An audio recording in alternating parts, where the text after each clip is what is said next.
This is about the death of like a local celebrity. You know how like some areas have like, oh, there's the Jesus on rollerblades guy, and you only the guy who sings with the dog puppet. Exactly.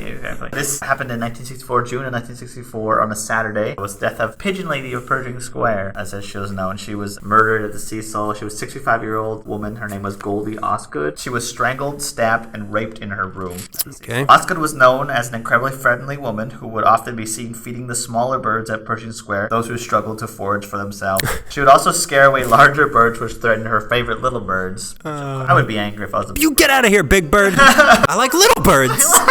She did this every day. She went out there and feed the birds. She was a retired telephone operator who now spent her days just hanging around Pershing Square, looking after the little birds, because who else is gonna? Pershing Square must have been really nice in the 60s. The man they suspect... It doesn't sound nice according to what happened to her. I guess not, no. Well, it didn't happen at Pershing Square. Yeah, that's right. It happened at the Cecil Hotel. The man who they suspected of this was a 29-year-old unemployed laborer named Jacques Ellinger. They arrested him after they found bloodstains on his clothes. He also admitted to knowing Osgood and was in the vicinity of the Cecil at the time of the murder, but they released him after they were convinced he had nothing to do with the murder. Okay. I swear. All right.